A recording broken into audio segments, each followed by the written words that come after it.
Discretion is advised. Your mama black. This program contains language and sequences some viewers may find disturbing. Right! And other news this morning, and this is awful. A 3-year-old and a 4-year-old are hurt in a shooting overnight. They were sitting in a car at a gas station when someone started shooting. Jessica D'Onofrio, live with the latest from Stroger Hospital. Jess? Terrell, there are calls this morning for justice as 2 children continue to recover here at Stroger Hospital. They are expected to be okay, but the shooter is still on the loose. From the sight of the car windshield, it's hard to believe anyone inside could have survived. I was serving my customers and I heard some noise. I thought it's firecracker, but, because I work inside. This gas station clerk, who was too afraid to show his face, says he's used to the gunfire and gangs in the Brighton Park neighborhood. It's, we get habituated to it, It's normal in this area, The shooting happened last night at around 10:45 while he was on duty at the Golo gas station at 35th and California. 2 teenagers pumped some gas with 2 children in the car. Yeah, he drove away and somebody stopped in front of his car and they started shooting at. The shooting happened out of surveillance camera view. Then the bullet-riddled car drove from the gas station to 38th and Francisco. Police say a 3-year-old girl had cuts to her face from flying glass. A 4-year-old boy had a graze wound to his arm, and a 17-year-old boy was shot in the back, critically wounded. An 18-year-old man was also shot in the hand.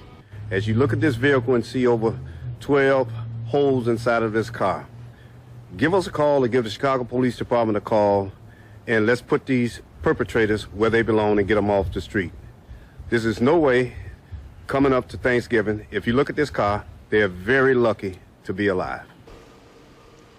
According to a source, both of the teenagers who were hurt in this shooting are documented gang members. Reporting live at Stroger Hospital, Jessica D'Onofrio, ABC 7 Eyewitness.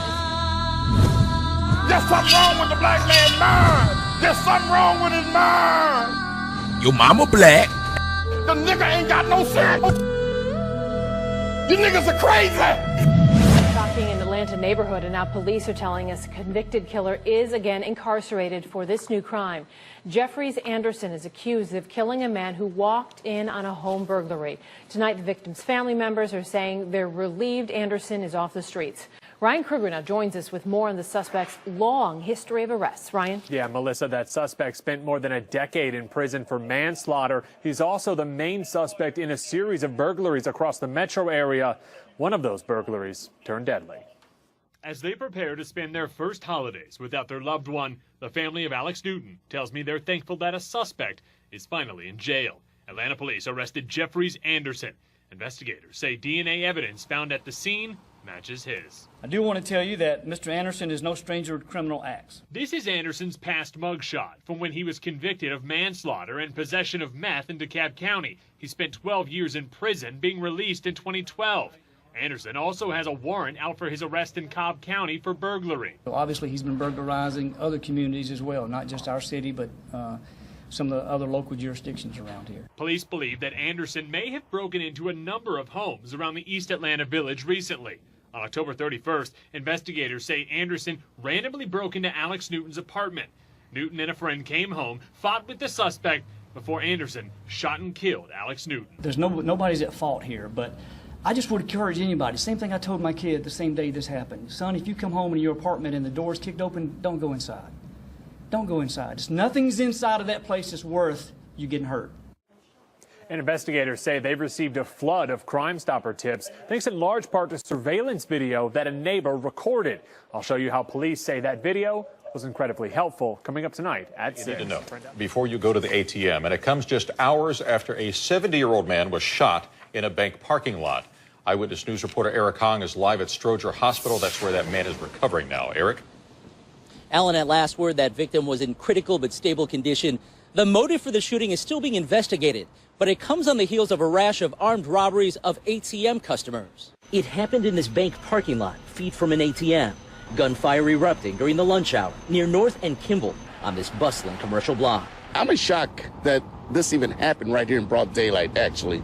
At broad daylight. That's very shocking. Police say the 70-year-old victim was shot in the side after scuffling with an armed man, the shooter fleeing in a white sedan. Was it a botched robbery? Police tonight can't say. But after the shooting, police issued a community alert, warning of a recent rash of armed robberies nearby. The crimes all occurring a short drive from today's shooting in the last 2.5 weeks. Most of the victims had just withdrawn money from an ATM. It's scary because now and then you can even go not even to a bank and take out your own money or nothing because, you worry that somebody, might attack you. Tonight, with many needing cash for this holiday weekend, a reminder to be aware. It's dangerous out here. Watch your reviews, don't travel alone. It's really sad. I mean, it's a holiday, everybody needs to be careful. Police have no one in custody in today's shooting, but they are looking at surveillance video from that bank and from nearby businesses. Live at Stroger Hospital, Eric Hong, ABC 7. 5, DeKalb County police are hoping surveillance images will help them to track down a person of interest. This is in a homicide investigation. Police are telling us a woman's body was found the 18th of November inside a room at the Quality Inn and Suites that's on Snapfinger Road in Decatur. Investigators later determined she had been strangled. This afternoon, police released these surveillance images of a person of interest and also a vehicle that person may be driving. If you know anything, please call charged in police. connection with the death of an Horry County taxi cab driver appeared today in court. Authorities charged Lloyd Portelli III with accessory after the fact to felony murder. He's 18 from Conway. Conway police say David John Bennett was found shot to death Monday morning inside his taxi on Dillon Street. Bennett was 54 from Conway. The judge gave Portelli a $75,000 bond. He's also required to wear a GPS monitoring device, and we just learned he's already out on bond. News 13's Taylor Herlong was inside the courtroom when the judge granted the bond this morning. After the hearing, David Bennett's family spoke exclusively with Taylor. Taylor? The family was very emotional after that decision from the judge was handed down. They call the murder of their father, David Bennett, senseless. And they say they're still in complete shock. I can't believe I'm here right now doing this. Like, it hits me, it comes and goes. I don't know how I'm going to do this now. Through tears, the children of David Bennett told me the last few days have been nothing short of a nightmare. I just want my daddy back. That's what I want.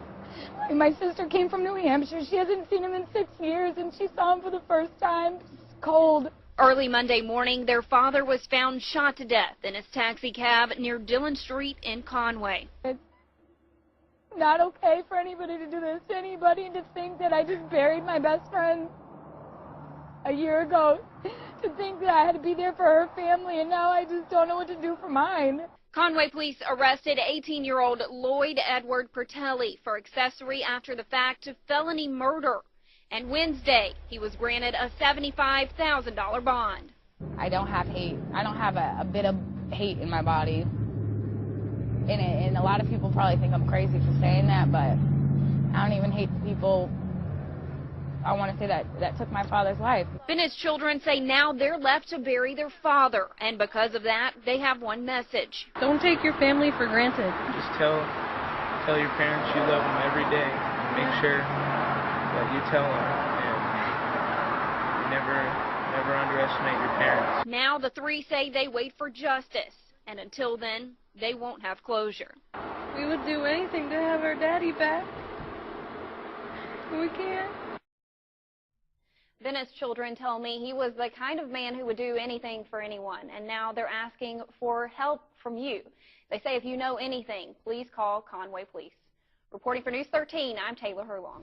This is News Channel 11 at 5. I'm Josh Smith. And I'm Sarah Dyma. We'll have much more on that tragic bus crash in just a few moments. But first, we have breaking news out of Elizabethton tonight, where a 3-year-old child's death has landed his stepfather on the Tennessee Bureau of Investigation's 10 Most Wanted list.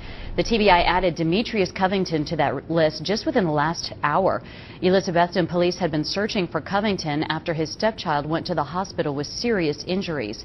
That child passed away today, and Covington now faces first-degree murder charges. If you have information that can help police find Demetrius Covington, you need to contact your local law enforcement.